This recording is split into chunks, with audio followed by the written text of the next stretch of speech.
है, समय को देख रहे हैं। नमो तस्य भगवतो अरहतो सम्मा संबुद्धस्य। नमो तस्य भगवतो अरहतो सम्मा संबुद्धस्य। नमो तस्य भगवतो अरहतो सम्मा संबुद्धस्य।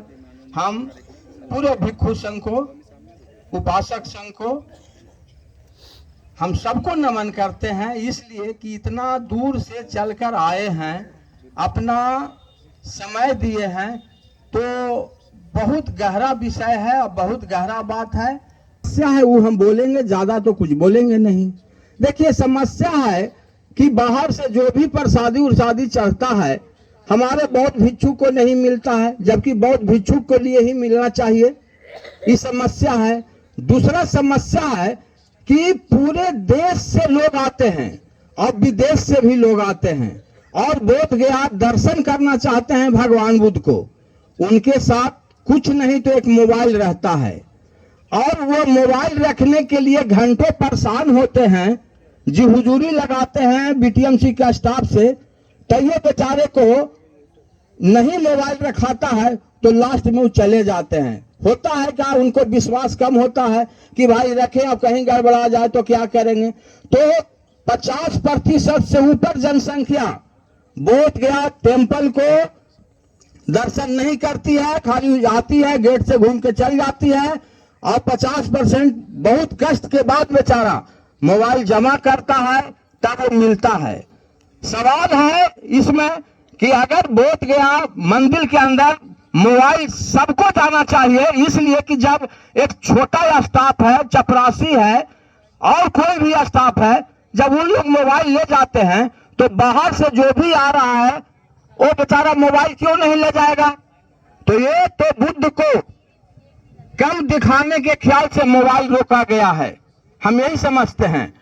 अरे मोबाइल से मान लीजिए कि कहीं बाहर से आदमी आया, एक मोबाइल से अपना फोटो खींचा, बुद्ध का यह मंदिर है, यह इतिहास है, यह यहाँ पर ये चीज है, यह चीज है, यह स्थान है, जब बताएगा तब तो भी बाहर के लोग जानेंगे। तो एक मोबाइल से सैकड़ों लोग जान सकते हैं और बोध गया को नमन कर सकते हैं। हम बिहार के मुख्यमंत्री को धन्यवाद देते हैं कि उन्होंने लड़कन को, स्कूलिया लड़कन को बोध गया टेम्पल के लिए कुछ एक्ट देते हैं जो दर्शन लड़कन करने आता है, और नहीं तो यहाँ पहले कोई नहीं आता था। जोन घड़ी हम बोध गया में भंते बने हैं, ओटी घड़ी बिहार राज्य का 5-6 बनते थे, उत्तर प्रदेश से 5-6 2-4 आते थे, 5 भी नहीं होते थे।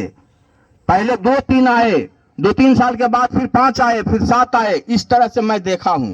ओटी घड़ी लगता था कि भाई हमको तो बोलने का किससे बोले। सब लोग कहते थे आप बौद्ध धर्म में अपना लिया, हिंदू धर्म में क्या है, हिंदू धर्म में क्या है। तो कहीं कहीं तो भाई डट के लड़ भी जाते थे, और कहीं कहीं जब हारने के, जब देखते थे कि इनकी जनसंख्या ज्यादा है तो कुछ बताना पड़ता था कि भाई हम कौन नाजायज काम किया है।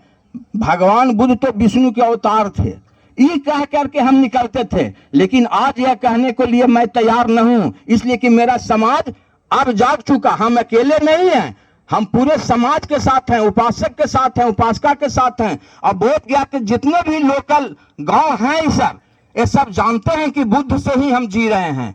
अगर बुद्ध इस स्थान पर नहीं आते, माने सिद्धार्थ नहीं आते, तो यहाँ यह टार था, यह जंगल था, यहाँ के लोग दाने दाने के बाहर मुहताज होते। आज ऐसा बिल्डिंग या ऐसा भोजन या ऐसा रोड देखने को नहीं मिलता।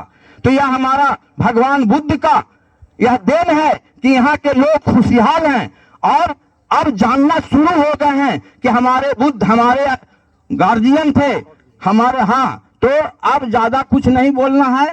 हम बहुत जल्द हमारा सुप्रीम कोर्ट से भी फैसला मिलने वाला है, चूंकि कि लोकल कोर्ट नहीं है कि 2-4 साल बहस चलते रहेगा, डेट पर डेट चलते रहेगा। जैसा अभी परिस्थिति है 4-5 डेट से ज्यादा नहीं चलने वाला है, मैं समझ रहा हूं। इसलिए साधुवाद देता हूं, आप लोग डटे रहें और आप लोग का जो मेहनत है यह रंग लाएगा। तो हेना रंग लाती है, हेना रंग लाती है पत्थर पर घुस जाने के बाद, और इंसान सुरखुरू होता है ठोकरें खाने के बाद। तो हम यही कहेंगे कि यार हम लोग का समय आ चुका है, बोध गया मंदिर बहुत जल्द बहुत लोग को मिलने वाला है और हम यह जरूर